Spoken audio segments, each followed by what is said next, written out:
Welcome everybody to our introduction to the Sacral Chakra, and this conversation is part of our Yin Yoga chakra series. So some of you will know that already, and some of you this might be the first time you're tuning in to this information and this series in general. So welcome. I'm Amy. I am the person behind Hania Therapies and the membership portal and other bits and pieces. So I set up these conversations here over on YouTube because I think it's really useful to have our basics, to have our fundamentals, to have this stuff for our brain to get into in a kind of separate container, as opposed to when we're going into our energetic journey or when we're going into our physical yoga practice. Because otherwise, there's too many things going on, and I am terrible for just like going all over the place. And yeah, let's have a little bit of order so that we know what we're doing, how we're feeling, and can hopefully absorb some of this information. Okay, so for some of you, this is going to be brand new information. For some of you, it's going to be really old information. For some of you, you're going to have an even wider expanse of knowledge. I'm just going to be throwing here, like I say, some of the fundamentals, some of the basics. Right, let's do it. Let's get into it. So we're going up the main body of the energy system, of the chakra system. Last time we were discussing the root chakra at the base of the pelvis, okay? Now we're coming to the sacral chakra, a step up in our sort of energetic pyramid. And this sacral chakra is the womb space, the lower belly. For me, the easiest way to kind of describe that space is below the belly button, above the pubic bone. Really, it doesn't, we could go, oh, it's exactly here, it's exactly there. It doesn't matter, because the energy of the chakra itself expands beyond its own energetic ball. It expands outwards. It affects our physical body, our dense physical body, and also our energetic body. So its exact precise location for the majority of us doesn't matter. What is interesting is when we look at the things that would impact this space and the things that will help keep it balanced. Does that make sense? So for now, let's look at our sacral chakra being above the root chakra, obviously, as we're coming up, below the belly and above the pubic bone. This space within the physical body. And again, our chakras are a ball of energy. So we're looking at if we're looking at our physical body, we're looking at our physical body in a three-dimensional way. So not just here in front, like we might see on a picture, all the way around. Front, side, and back. Okay. So when I was tuning in to this space before coming to film for you guys today, I wanted to know what does this space, because we all have this space, we all have this energetic space, the sacral chakra space. What do you want me to share with you? What's important? And the message that came in, this space is illuminated by the stars, and it's the place to plant our seeds. This space is illuminated by the stars, and it's the place to plant our seeds.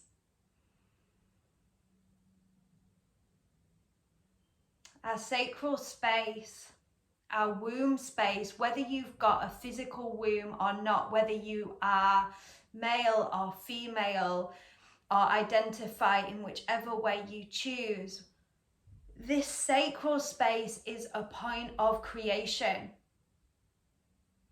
It is a point that on the inside of our energetic womb that is completely black, completely dark, like the depths of the earth, like the universe above, think of the word then, but there is life, there is creation, there is possibility, there is expansion, and there is this space that is ready to birth new life, whether that's ideas, whether that's art, whether that's a child, whether that's whatever that might be.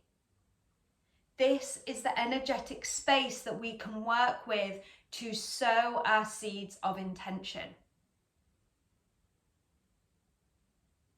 Okay, this is where we can sow our seeds of intention. So that was kind of the message that was coming through. And now I'll go into some of the more straightforward basics if some of that seems a little bit more profound for you, which sometimes it can. So we spoke about the location within the lower belly. Each chakra has a colour, however, our own personal interpretation may be different. You may not see your chakra or your chakra space in a colour. Please, please, please do not worry about that. I think I spoke about that last time. So we look at the colour orange. Orange is the colour that we associate with the sacral chakra. The element is water. Water can get through, remove obstacles. Water will always find its way. And we have the energy of fluidity. We also know that our womb space connects directly to the moon. You know, we have our own moon cycle within the physical womb. That's why our bleeds match up often to the lunar cycle, why they are 28 days. You know, the moon moves the sea. The sea is water. So this space within the body connects to, works with the element of water. And that's really important when we talk about how we can connect and work with this part of the body, how to help find balance within it. And we'll talk about that in a little bit. So frequency, last time we talked about the root chakra being a really kind of a low frequency, the frequency of the earth. We go up the pyramid of the chakra system. It's not a pyramid, but I don't know, I just quite like it like that. We go up to the next step and the frequency heightens a little bit, but there's a fluidity to it. So I'm absolutely aware scientifically this is probably a bit like completely wrong, but we've raised the frequency a little bit from that of the earth, and there's a little bit more movement, a little bit more space in the frequency of the sacral chakra. So when your sacral space is healthy and is balanced, we first might recognize that within the physical body, and within the physical body that might appear as just generally this part of the body being relaxed. So often it's tense, it's held in, and unfortunately we're kind of encouraged to draw it in, to pull it in, to tense it, to give ourselves these six packs and all these things, and it creates tension around that space. Maybe you just want to see how it feels to place your hands on the lower belly and relax it.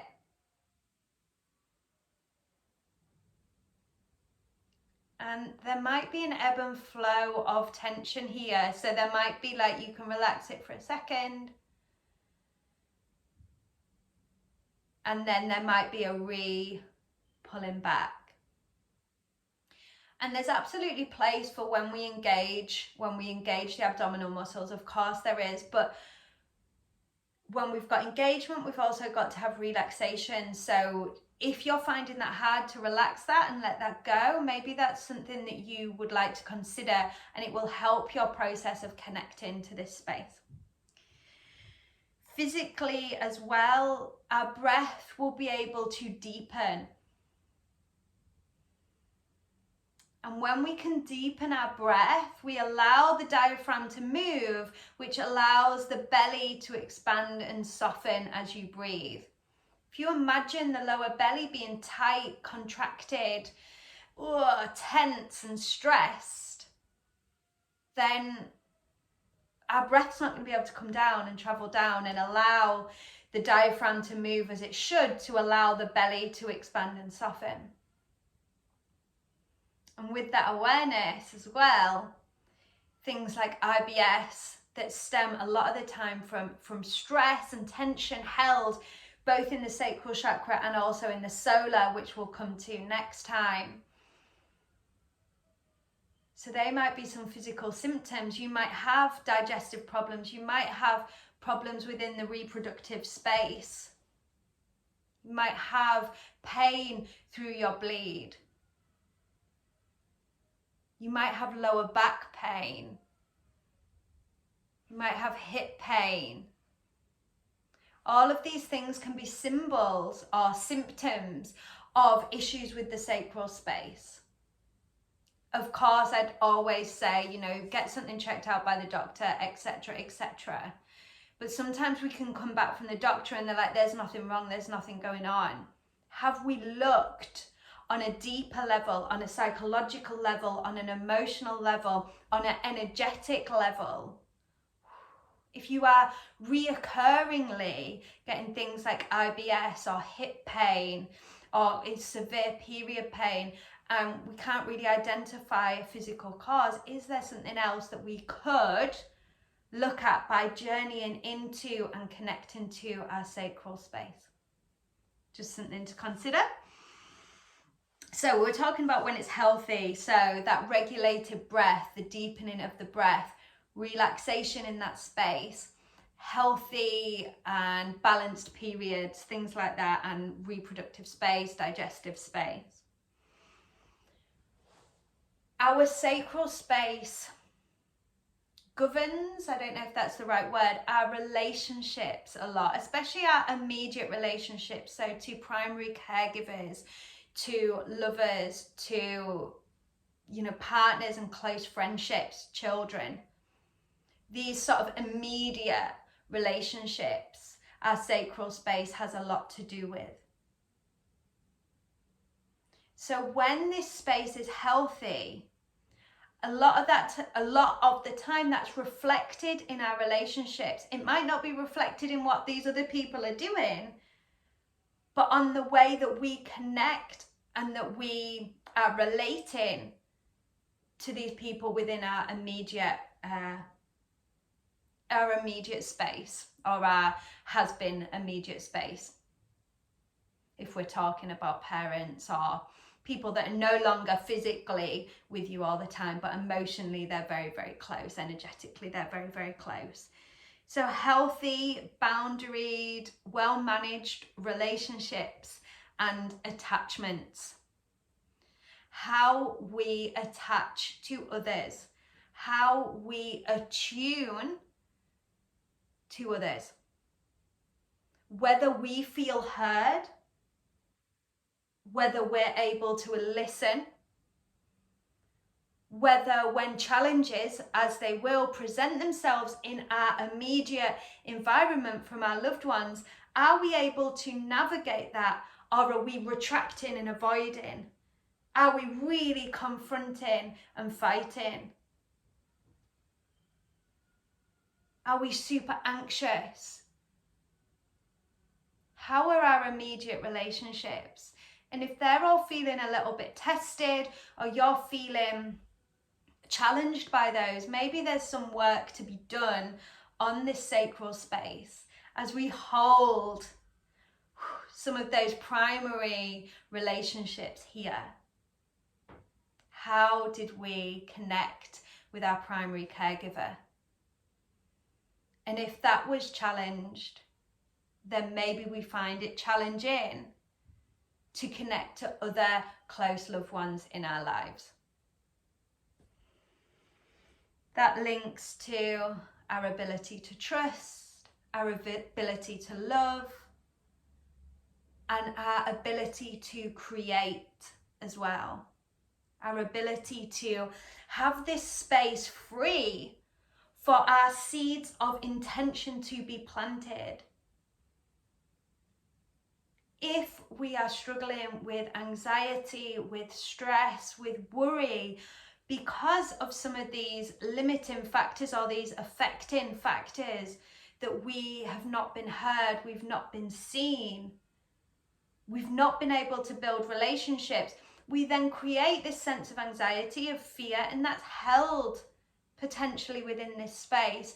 So there's no room for your new idea, for your dream life, for whatever it might be. There's no room for that to be planted in, to gestate, to take space, then to birth into the world, because there's simply just too much going on there.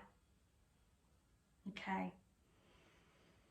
That links, and I think I've covered quite a lot there on like what can block it. What can block it? Lack of attunement, challenged relationships, trauma, physically to this space, and abuse. So if you've grown up in a very challenged relationship or environment, there's a chance that a very strong chance that this space is going to be have been affected by that. If, like a lot of people have, you've been affected by sexual trauma or sexual abuse, that often is held. It's held within every cell of the body, but in particular it's held within the sacral space. This means fundamentally that moving forward to connect with that space is extremely sensitive. Needs to be done with love, with care, with compassion, and maybe that means working with a trauma-informed professional. You know, maybe it's hard for us on our own to connect to something that is so challenging. Okay.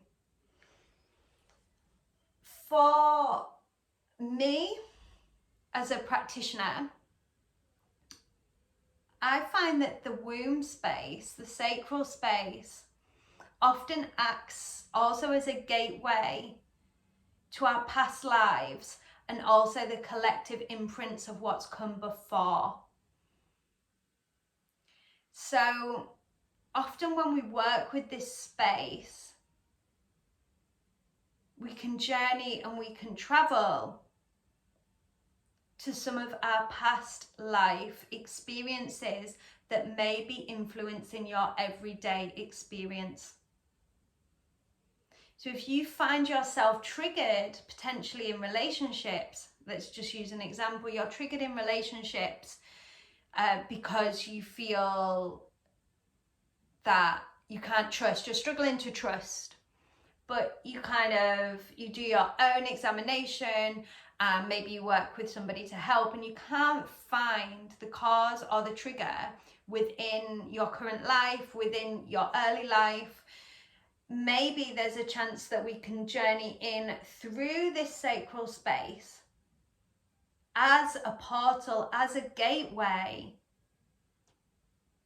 to potentially your past life experiences. Where has your soul been before, where there's been issues of trust?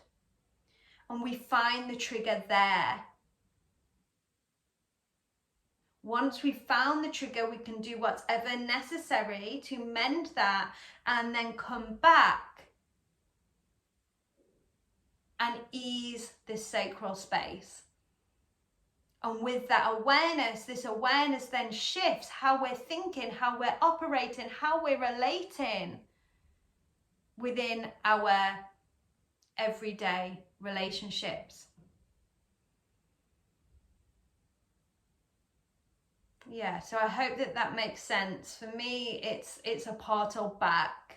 It's a portal back. And you can see that just like a little bit of a gateway into your subconscious, a physical and energetic gateway into your subconscious mind. And if you don't believe or feel connected to the idea of past lives, we can look at it as energetic imprints. So things that have gone on before, whether that was to do with you, your soul, or not, what has gone on before has naturally impacted what is going on now. And we can tap into that. So it might not be personal, it might be a collective energetic imprint. We look at that, we examine that, we work to, I say fix, maybe not fix, it's the wrong word, but we look at it, we see what's going on. Can we, the word that's coming through I don't use a lot, can we heal that? So that we can work to bring that medicine forward. Okay. So, ways in which you can easily connect to the sacral space. Like we did at the beginning or earlier on, placing our hands on that space, allowing that space to relax physically, and allowing your breath to become slightly deeper than normal. Breathing into that space in a 3-dimensional way. Simple, simple, simple. The power of intention, the intention to connect to your sacral space. Working with water, as I mentioned, the element of water is what we connect, what is associated with the sacral chakra. Even coming to the bath and connecting to that fluidity, allowing the water to move around your sacral space. I'd absolutely advocate for cold water swimming or wild swimming, because that connects you to the rawness of water and the wildness of who you are. So yeah, I'd absolutely advocate that. Set the intention for the water to heal, to clear, to connect to your sacral space when you go wild swimming. So then we've got herbs. So there's 3 herbs that I've got down today, 2 of which have contraindications, meaning things that we want to be aware of. So mugwort, which would be classified as a weed in the UK, really works to connect you to this space, and it will clear this space. It will also help with your psychic sight and seeing what you need to see in correlation to that space. However, if you are pregnant, if you are aiming to get pregnant, all of those things, you don't want to be taking mugwort. But if you are waiting for your period and it's just not coming, mugwort will help to bring your period on. She will also help with an easing of your bleed as well. So it's really useful to work with her in a tea, or smudging, cleansing and clearing with a mugwort stick. So we've then got raspberry leaf tea, which is a very physical one for the female reproductive system. Again, if you're in the early stages of pregnancy, you don't want to be working with raspberry leaf. However, if you want to ease symptoms of your bleed, if you want to ease symptoms coming up to your period and allow your womb to shed with ease, raspberry leaf is brilliant. You can have it as a tea, or you can make it into or purchase it. I'll have some for sale at some point. I just haven't got there yet, as a tincture, and that's amazing. And calendula as well. This is the only one that doesn't have really any contraindication. So calendula brings the light, connects you to the light. So really, really useful. bright yellowy colour, going to connect you to this space. And as always, setting your intention when you're working with herbs and plant spirits to help you connect to their spirit, to then connect to your own and ask them to lead the way. And they're the main things really. We can work with massage on that space, remembering really gently, really gently. But maybe you want to see a therapist for that as well, because that's always just really nice. And like I say, this is the first part of our sacral journey. On Friday, the 7th of October at 7 p.m. will be our live session. And I'll put a link below if you want to join that. So that's our Sacral Chakra Yin Yoga session.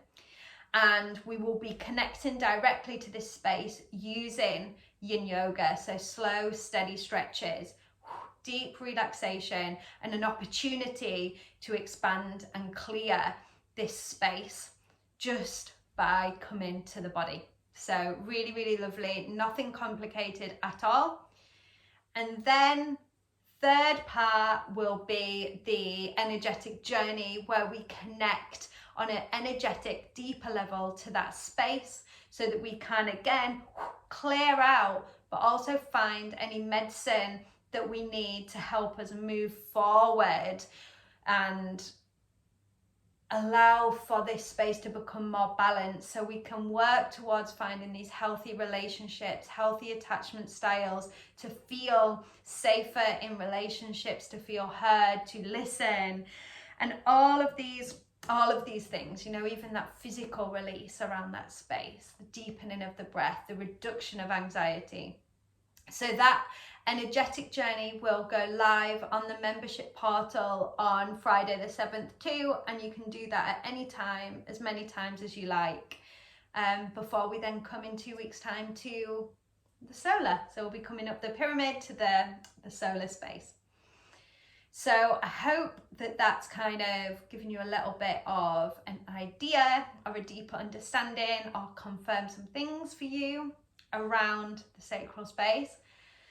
Booking for the live session will be below in the bio. If you have any questions, drop me an email, and that information's on the website, which will be in the link. And I think that's everything. So thank you, and hopefully see you on Friday.